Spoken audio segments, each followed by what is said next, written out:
एक योद्धा जिसके जन्म से ही उसकी नियति लिखी जा चुकी थी, जो जन्मा ही था एक महायुद्ध के लिए, एक इटरनल वॉर के लिए।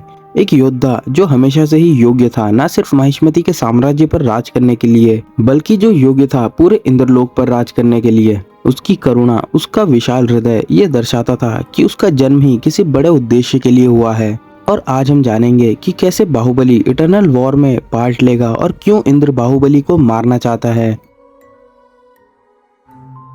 अब जैसा कि इंद्रदेव को हमेशा से पुराणों और हिंदू ग्रंथों में अपने सिंहासन के लिए बेहद ही पॉजिटिव दिखाया गया है। जब भी कोई तपस्वी इंसान, दैत्य या राक्षस तपस्या करता है या इस योग्य बन जाता है कि भगवान से वरदान मांग सके, तो इंद्रदेव को हमेशा से ही ये भय सताता रहता है कि कहीं वो इंद्र का सिंहासन ना मांग ले। और इसके कई सारे एग्जाम्पल्स हमें देखने को भी मिले हैं कि कैसे इंद्रदेव अपने सिंहासन को बचाने के लिए हर तरह की राजनीति और कूटनीति का प्रयोग कर सकते हैं। जैसे कि जब ऋषि गौतम तपस्या कर रहे थे, तब इंद्रदेव ने इस डर से कि कहीं ऋषि गौतम भगवान को प्रसन्न कर उनसे इंद्रलोक ना मांग ले, और इसी के चलते इंद्रदेव गौतम ऋषि की पत्नी के पास पहुंच गए थे ऋषि गौतम का रूप लेकर, जिससे ऋषि गौतम नाराज हो गए थे और उन्होंने इंद्रदेव को श्राप भी दे दिया था। राजा त्रिशंकु इक्ष्वाकि वंश के राजा थे। वे चाहते थे कि उन्हें सशरीर यानी कि शरीर सहित ही स्वर्ग में प्रवेश मिले, और उन्हें ऋषि विश्वामित्र ने सशरीर स्वर्ग में पहुंचा भी दिया था।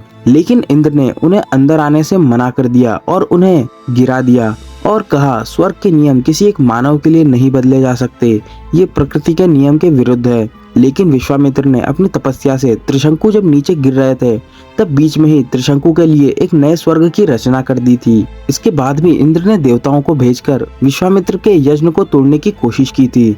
यहाँ तक कि इंद्रदेव ने ऋषि विश्वामित्र की तपस्या से भयभीत होकर कि कहीं भगवान प्रसन्न होकर उन्हें इंद्रलोक ना दे दे, इस भय से मेनका को उनकी तपस्या भंग करने भेज दिया था। तो हमारे पुराणों में ऐसे कई सारे जिक्र मिलते हैं जहां अगर कोई इंद्रासन के लिए योग्य होता है तो इंद्रदेव पूरी कोशिश करते हैं कि वो उसे रोक सके। और बाहुबली इटर्नल वॉर के ट्रेलर में भी ऐसा ही देखने को मिलता है कि इंद्र बाहुबली को खत्म करना चाहता है, क्योंकि बाहुबली भगवान शिव की आराधना कर रहा है और कहीं ना कहीं वो शिव जी को प्रसन्न कर इंद्रलोक ना मांग ले, क्योंकि पहले से भी अमरेंद्र बाहुबली में ऐसे सारे गुण मौजूद है जो उसे इंद्रासन का योग्य उत्तराधिकारी बनाने के लिए काफी हैं। अब ऐसा हो सकता है कि जब बाहुबली मरकर उस रेलम में गया हो, तभी असुर ये भाप गए होंगे कि बाहुबली कितना पावरफुल है, और असुरों ने इस चीज को अपने फेवर में यूज करने का सोचा।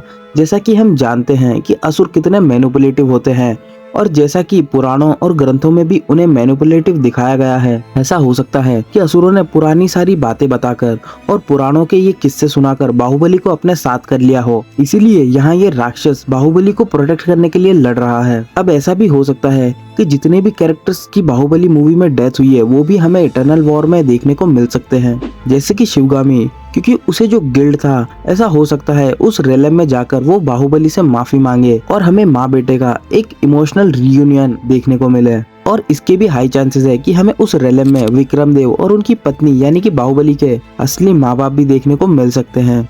और ऐसा भी हो सकता है कि अमरेंद्र बाहुबली और भल्लाल देव के बीच जो अल्टीमेट बैटल हमें मूवी में देखने को नहीं मिला, वो अल्टीमेट बैटल और अमरेंद्र और भल्लाल देव का फेस ऑफ भी हमें देखने को मिले, जहां अमरेंद्र और भल्लाल देव के बीच ये कॉन्वर्सेशन भी दिखाया जा सके कि आखिर क्यों और कब भल्लाल देव के मन में बाहुबली के बारे में घृणा पैदा हुई, क्योंकि मूवी में बाहुबली हमेशा से ही अपने भाई पर पूरा विश्वास करता था और उसने कभी नहीं सोचा था कि भल्लाल देव उसे मारने के लिए षड्यंत्र रचेगा। अब ऐसा भी हो सकता है कि क्योंकि भल्लाल देव बाहुबली से नफरत करता है, तो इस बात का फायदा देवराज इंद्र उठाए और उसे अपनी तरफ से बाहुबली से लड़ने के लिए भेजे। या ऐसा भी हो सकता है कि भल्लाल देव अच्छा बनने का नाटक करे और बाहुबली के पास जाकर फिर से बाहुबली को धोखा दे दे। या फिर ऐसा भी हो सकता है कि बाहुबली को कुछ रियलाइजेशन हो और वो असुरों के मैनिपुलेशन से बचकर देवताओं की तरफ आ जाए, लेकिन उसके बाद असुर भल्लाल देव को अपनी ओर से भेजे बाहुबली से लड़ने के लिए। तो इसमें कई सारी ऐसी थ्योरीज है जो कि अनआंसर्ड है। अब आपको इस बारे में क्या लगता है, कमेंट करके जरूर बताएं। आज के लिए बस इतना ही, मिलता है नेक्स्ट वीडियो में। Till then stay safe, stay healthy. जय हिंद, वंदे मातरम।